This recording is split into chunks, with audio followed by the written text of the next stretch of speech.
All right, this is the copyright disclaimer. The copyright disclaimer under Section 107 of the Copyright Act of 1976. Allowance is made for fair use for purposes such as criticism, comment, news reporting, teaching, scholarship, education, and research. Fair use is a use permitted by copyright statute that might otherwise be infringing. Fair use, fair use, fair use.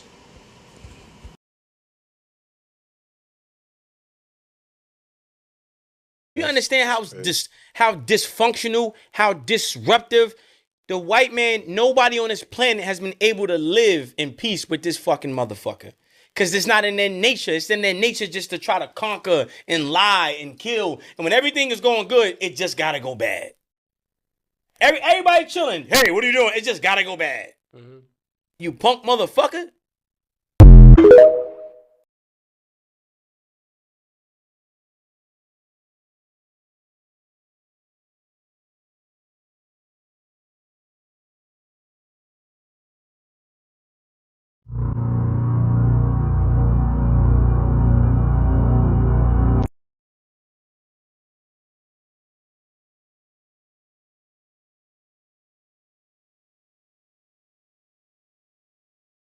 Have you ever heard someone talk about the racism that exists in Rhode Island? This is why we can't assume that racism was something that was regionally specific to the South, especially during the Civil Rights era. Because 3 years after the Birmingham church bombing of 1963, a black church was burned in Providence, Rhode Island. At the time, the black community in Providence, Rhode Island was facing a lot of backlash for its efforts to challenge school and housing discrimination. At the time, about 80% of the black community lived on the south side in Providence. And Providence was labeled as a city that was as segregated as many cities in the Deep South. This is also why we can't talk down to black people who move to a small town or a town in the South and say you shouldn't go there because it's racist. Literally, every state, every city has a racist past in this country, as well as a racist present. It's just really about what type of racism you want to deal with, the subtle kind or the overt kind. And just like there's racism everywhere, there are people committed to fighting it and exuding excellence everywhere as well. People like Eleanor Eldridge, who was born in the late 1700s and had her land stolen by the government in Providence because she was black. Eleanor went on to write and publish a book to raise funds to get her land back. And she was successful. So again, let me know, have you ever heard anyone talk about the racism or black history that exists in Rhode Island?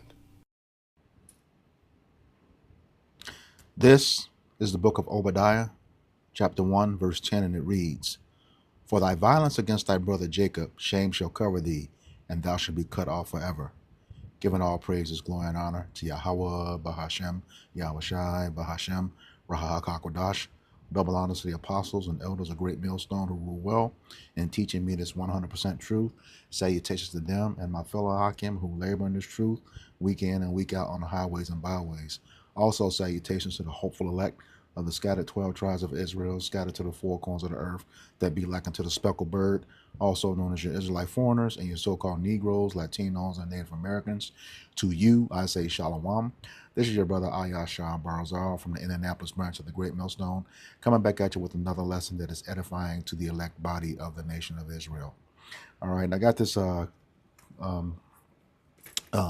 article coming up from one of our notable sites called EJI, which is an acronym for Equality Justice Initiative. All right, and it is the title is New Black Church is Firebombed in All-White Providence, Rhode Island neighborhood. And this is, that opening scripture, Obadiah 1 and 10, is just going into, every week, in our series called For Thy Violence Against Thy Brother Jacob. We're going into the very violent history of Esau Edom, who was a so-called white man, according to Genesis 25 and 25, the one who is red all over. He is not white. White, when you go into the etymology of that word, it means without moral impurity, and that is far from this damn devil's character and his history. Uh, and you know, it's coming out every single day.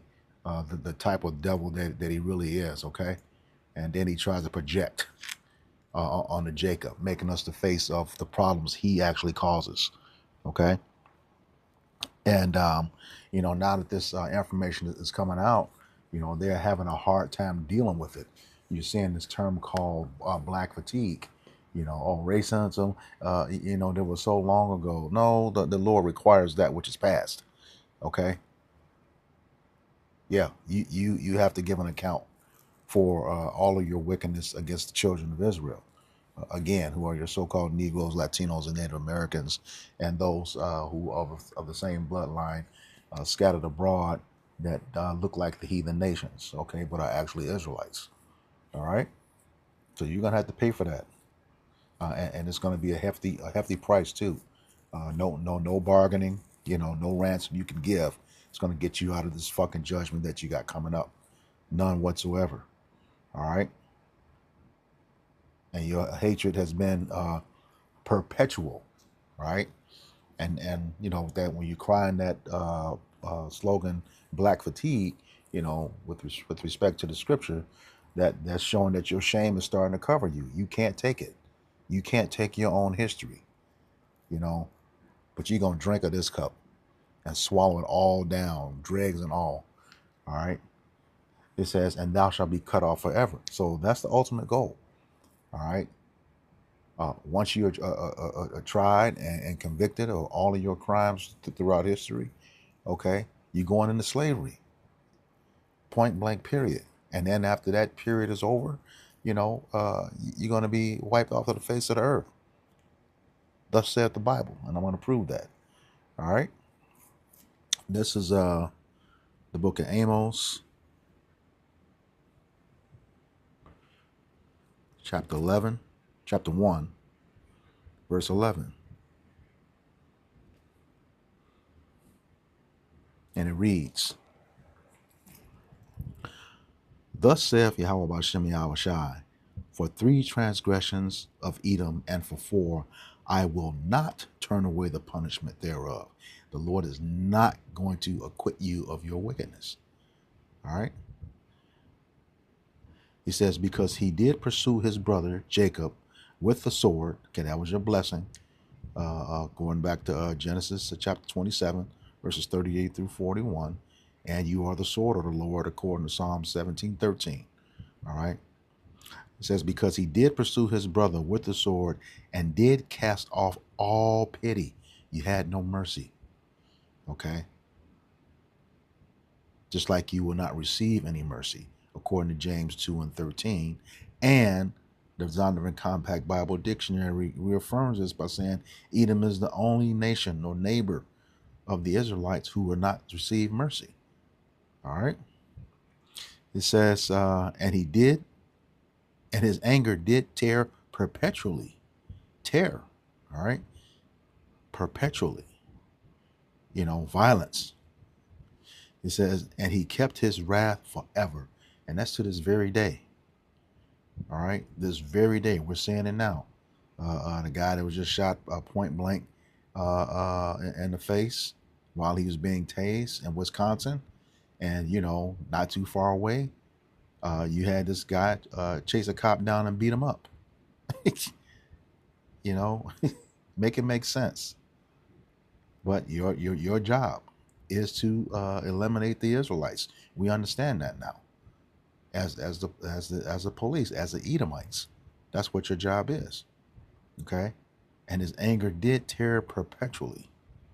All right, but that's all coming to an end. So without further ado, I'll get into the article. All right, and once again, it's from the our website EJI, which means Equality Justice Initiative, and I'll put a link to this article in the description box of the video. All right, it's titled "New Black Church is Firebombed in All-White Providence, Rhode Island Neighborhood."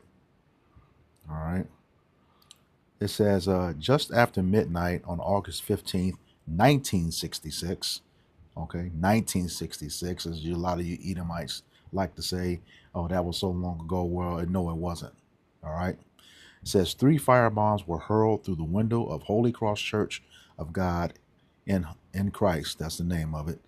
A black church in Providence, Rhode Island.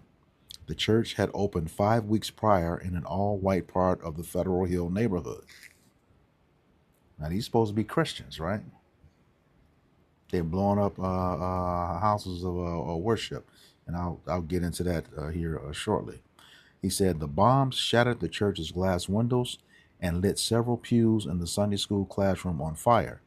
The perpetrators of the attack also vandalized a pillar by the church's main entrance with a racial slur. It says the bombing took place amidst a summer of violent white backlash to the black community's efforts to integrate city housing and public schools. And once again, um, we could not have our own neighborhoods. We know that, the highways, eminent domain, calling a city a blighted or urban renewal. We've talked about those terms in prior videos, and all set in place to destroy black, so-called black neighborhoods and wealth. Okay, by redlining, locking you into spaces. All right. So, and that whole integration thing, this is around the time of Martin Luther King too. That shit was never going to work. The reason why it was never going to work, and I'll tell you why. This is the book of Deuteronomy. I'll come back to that, to the article, chapter 7, and verse 6, and it reads, "For thou art an holy people unto Yahweh thy power. Yahweh thy power hath chosen thee to be a special people unto himself above all people that are upon the face of the earth." So if we were, made to be above all people on the earth, integration means that we had to come down, come low from who we were. All right. And mesh among a people who have not the same power that we have. He is not the God of everyone. All right. He's not the power of everyone else. No other nations. Let's get that. This is the book of Joel, chapter 2, verse 27. Very plain. "And ye shall know that I am in the midst of Israel, and that I am Yahweh your power, and none else." None else. He's not the power of anyone else. "And my people, the Israelites, shall never be ashamed." Okay? That's pretty straightforward. So, integration, assimilation, whatever it is, was never an option for us, until we transgressed the law and now in this land in captivity. All right?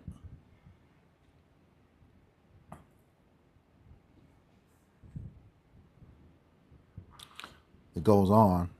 It says, that time, Providence was one of the most racially segregated cities in the country, with nearly 80% of its black population residing in South Providence. A 1965 University of Rhode Island study concluded that Providence was as segregated as many cities of the Deep South. And so that's everywhere we go. I'll see these clips. What's the most racist city? What's the most racist state in the United States? All of it is. All of it is, especially when it comes to us. All of it. All right. It says, in Providence, as in much of the country at that time, many of the leaders of the campaign against segregation were prominent figures in the black church. Okay. This made black churches a target for white fear, anger, and violence. All right. It says here, over 100 black churches were burned, bombed, or vandalized during the Civil Rights era. While the majority of these racially motivated attacks took place in southern cities, such as Birmingham, where explosives placed by a white man killed 4 young black girls at 16th Street Baptist Church in 1963. Black churches outside of the South were also targeted in cities including Providence, Philadelphia, and Seattle. All right, so that concludes the article. But as I was reading this article, you know, and gathering together my precepts, you know, I notice a pattern with churches. Now we have to remember the time. You know, this is the from 1960s, but just before uh, Alba Vivens and the Truth was starting to come back. You know, in the earth in 1969. All right, but Esau has always had a problem with Jake even remotely getting close to our power. Yahweh Bashem Yahweh Shai.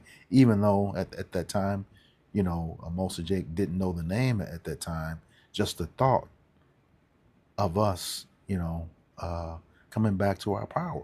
Or else, why else would they destroy the churches like they did? You know, it was J. Edgar Hoover who's noted said the number one threat to the United States is Negro unity. All right, the majority of that unity started in the so-called black churches. Okay, but once again, Esau has always had a hand in destroying places. It goes way back in history, even in the Babylonian. Uh, this is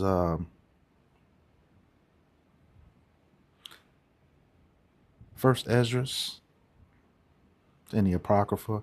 Esdras in the Apocrypha is the same as Ezra in the Old Testament. First Esdras chapter 4 and verse 45. And it reads, again, this is the Babylonian captivity when he stole our vessels and did other stuff, you know, to destroy the temple. He says, "Thou," go straight to the point, "thou also hast vowed to build up the temple which Edomites burned when Judea was made desolate by the Chaldees." Okay, so they burned it when the Babylonians took us captive. Okay, they destroyed everything again, you know, in the Roman captivity. Okay,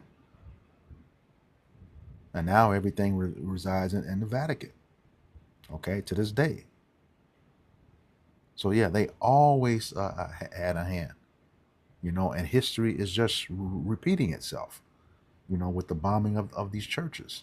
All right, at this time, this is Ecclesiastes chapter 1, again in verse 9. All right, it says, "The thing that hath been is that which shall be, and that which is done is that which shall be done, and there is no new thing under the sun." All right, they were destroying our temples back then in the ancient times, and still doing the same thing in the 1960s. Okay, verse 10: "Is there anything whereof it may be said, See, this is new? It hath been already of old time, which was before us." So yeah, those same spirits back then, those same spirits here now. You know, anything that was going to make us successful, especially, you know, coming closer to our power. Okay, but you got, once again, that was at the time. Jake didn't have the name. All right, but they didn't. Edomites didn't care as long as we weren't worshiping our power. Okay, that's all they cared about, because that was their biggest fear. All right, that was their biggest fear, and you know, they knew it in ancient times. Okay, this is the book of Judith, also in the Apocrypha.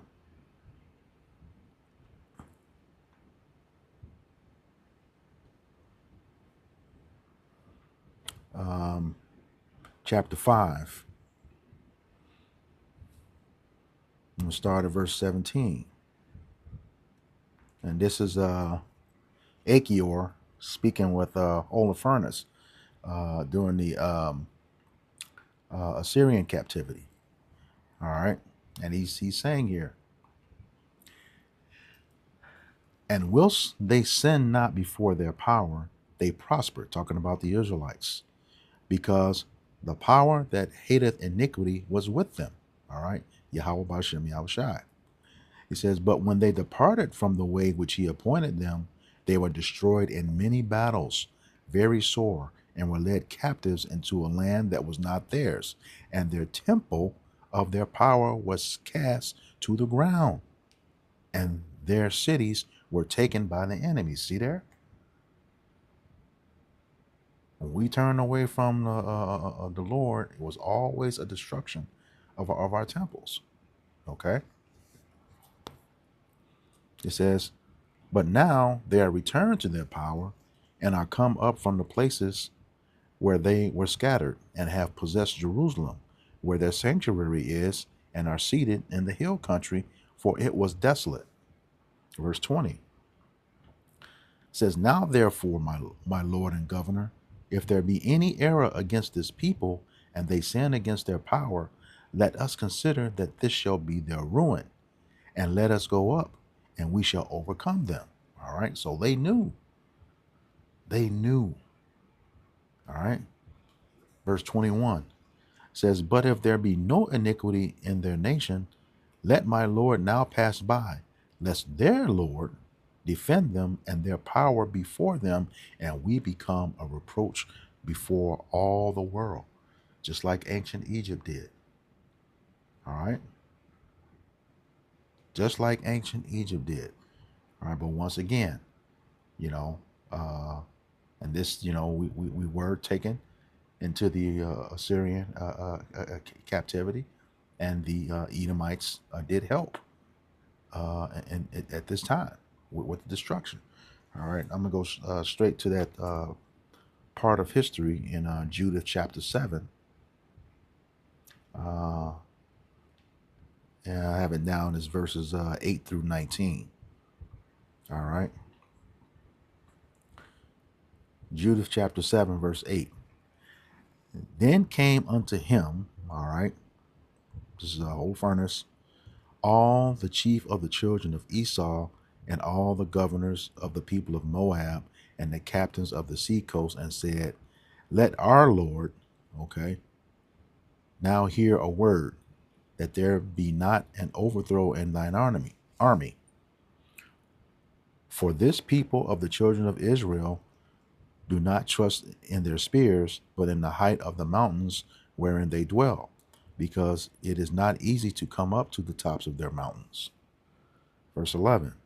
Now therefore, my Lord, fight not against them in battle array, and there shall not so much as one man of thy people perish. See there? Planning against Jake. Verse 12. Remain in thy camp, and keep all the men of thine army, and let thy servants get into their hands the fountain of water, which issue forth to the foot of the mountain. Okay? Cut the water off. For all the inhabitants of Bethulia have their water thence. So shall thirst kill them, and they shall give up their city, and we and our people shall go up to the tops of the mountains that are near, and will camp upon them, and watch that none go out of the city. Yep. It's, you know, Esau and those other nations. That's just like it is in Psalms 83. Okay. They're doing it again. I just read Ecclesiastes chapter 1, verses 9 and 10. All right.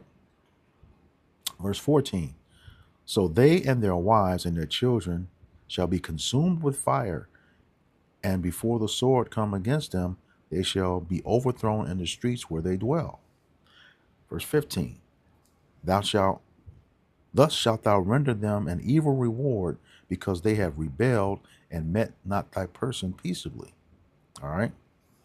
And these words pleased Holofernes and all his servants, and he appointed to do as they had spoken. So the camp of the children of Ammon departed, and with them 5,000 of the Assyrians, and they pitched in the valley, and took the waters and the fountains of the waters of the children of Israel.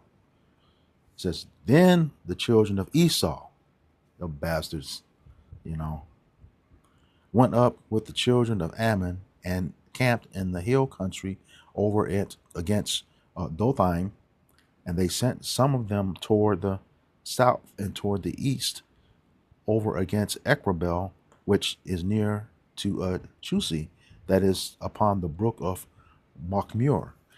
And the rest of the army of the Assyrians camped in the plain and covered the face of the whole land, and their tents and carriages were pitched to a very great multitude. Here's the point.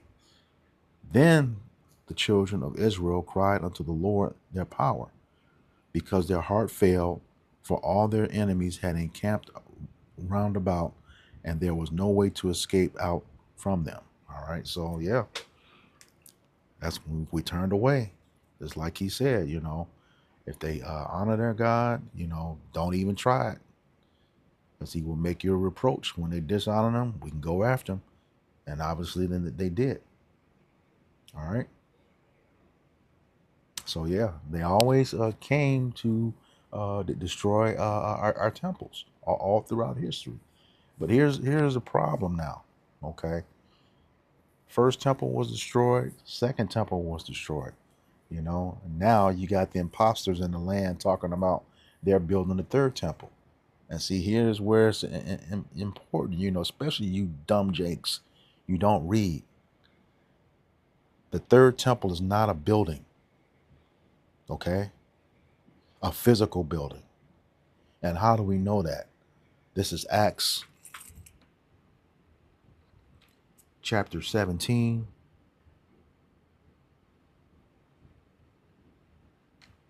And verse 24.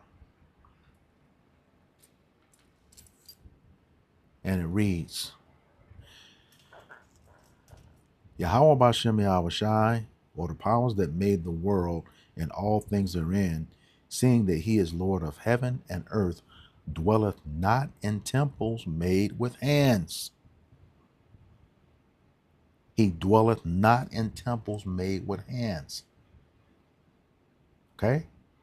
That's a physical building. The Lord does not dwell in a physical building. Okay? Then where is that building? All right? This is Ephesians chapter 2.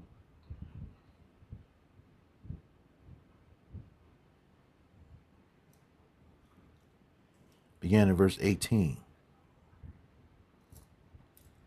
And it reads, For through him, Yahushai, we both have access by one Spirit unto the Father. Okay?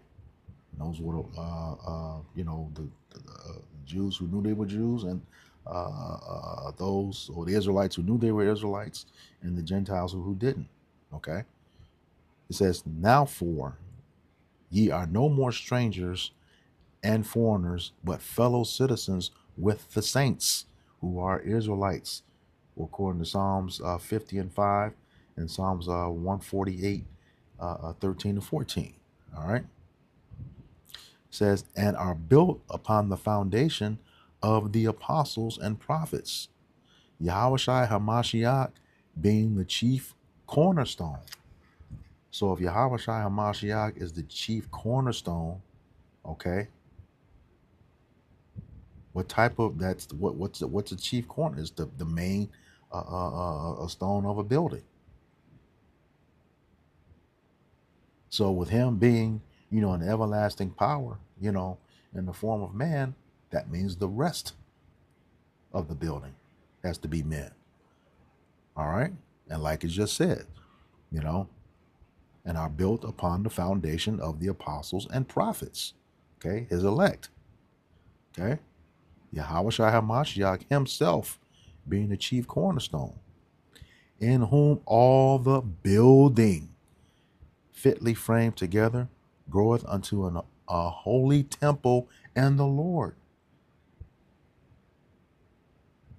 Again, going back to Acts 17 and 24, it is not a physical building that you sit in, that's built in dirt.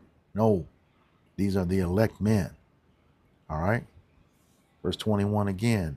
In whom all the building fitly framed together groweth unto an holy temple in Yahweh Bashem Yahushai, in whom ye also are builded together for an habitation of power through the Spirit. Okay. Yahweh through the Spirit. Okay. Yahweh Bashem Yahushai through the Spirit. He's not in the physical temple. That temple is his elect men, as I just read. Let's back that up. This is Revelation.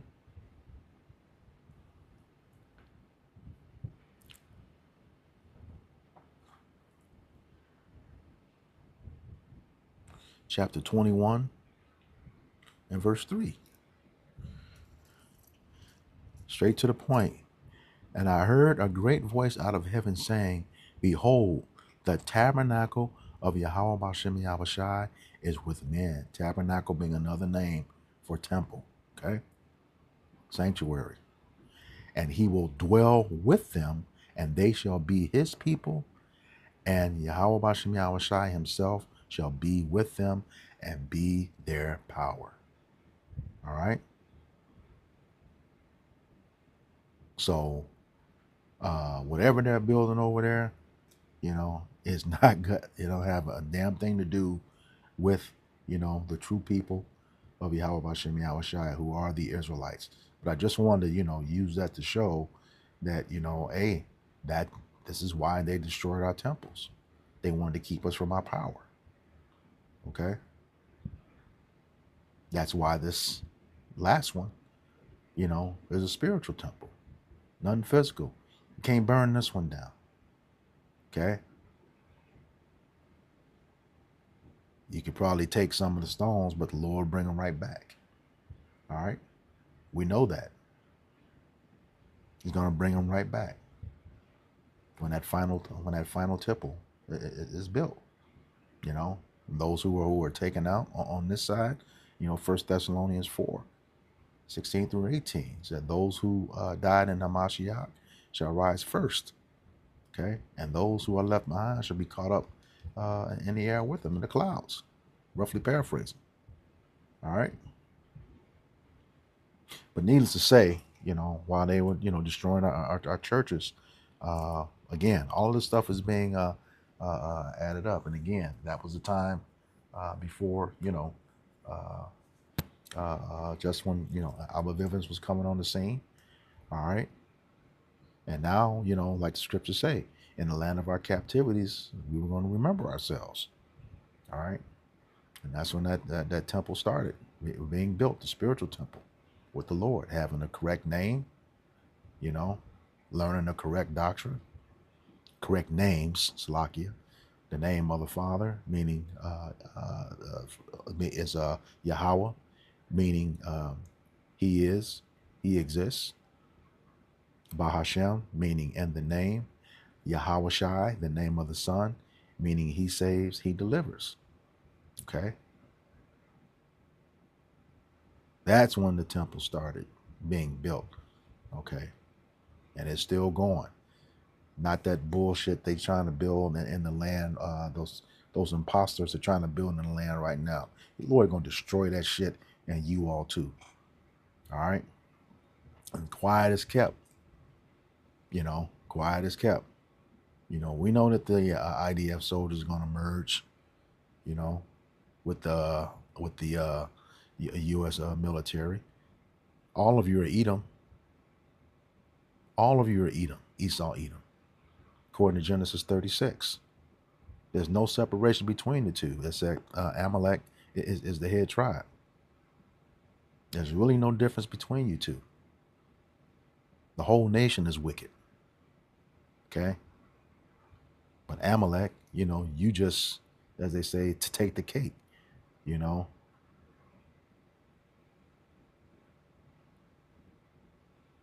make wicked look wicked. Okay? But it's all coming or not, because hey, when when you all do come over here, and we knew you were coming. You know, we knew you were coming. The scriptures say that, you know, we will return to our youth. Okay. Now, I know that lady Judith Varney Shore said something else, that the number one problem for the state of Israel is the black youth of America. You know, she may have been talking about, you know, the young people, you know, of our nation. But that word youth also, you know, goes back to, you know, when we first got the law, statutes, commandments, when doing our very best to be obedient. Okay, that's the real problem for them.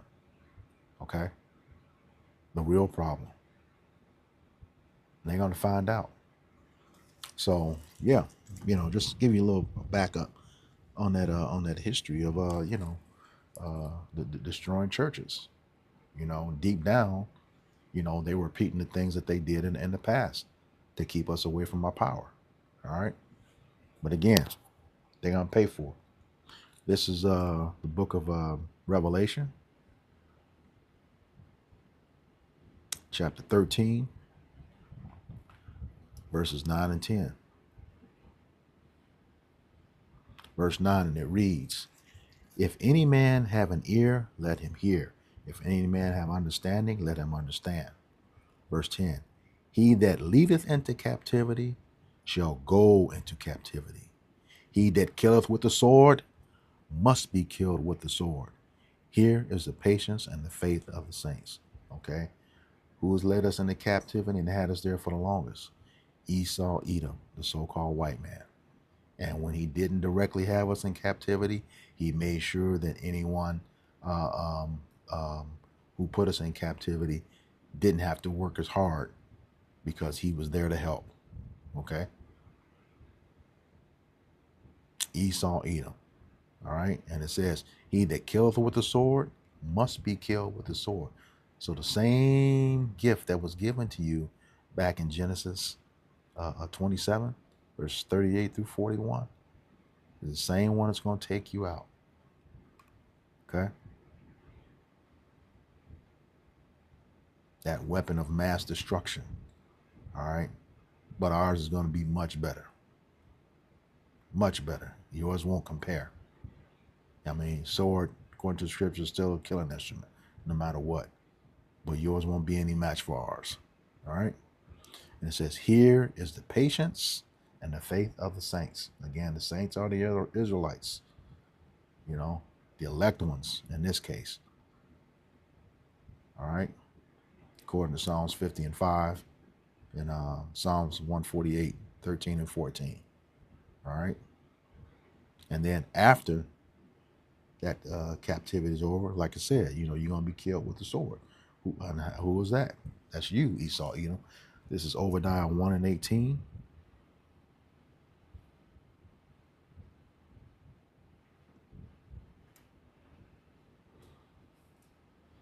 And it reads, and the house of Jacob, the southern kingdom, shall be a fire, and the house of Joseph, the northern kingdom, a flame, and the house of Esau for stubble.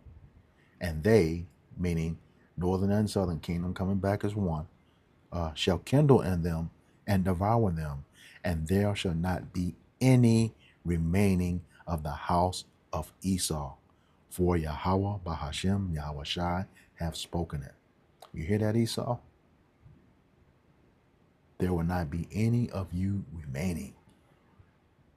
Enjoy your time now, because after this happens, you will never exist again. All right? So with that, I hope this lesson was edifying to the elect body of the nation of Israel. Once again, I'm going to give all praises, glory, and honor to Yahweh, Bahashem, Yahweh Shai, Bahashem, Rahakakodash. Double honors to the apostles and elders of Great Millstone who rule well in teaching me this 100% truth. Salutations to them and my fellow Akim who labor in this truth week in and week out on the highways and byways. Also, salutations to the hopeful elect of the scattered 12 tribes of Israel, scattered to the four corners of the earth, that be likened to the speckled bird. also known as your Israelite foreigners and your so-called Negroes, Latinos, and Native Americans. To you, I say Shalom, Kwam Yasharala, Abad Babal. Shalom, we got next.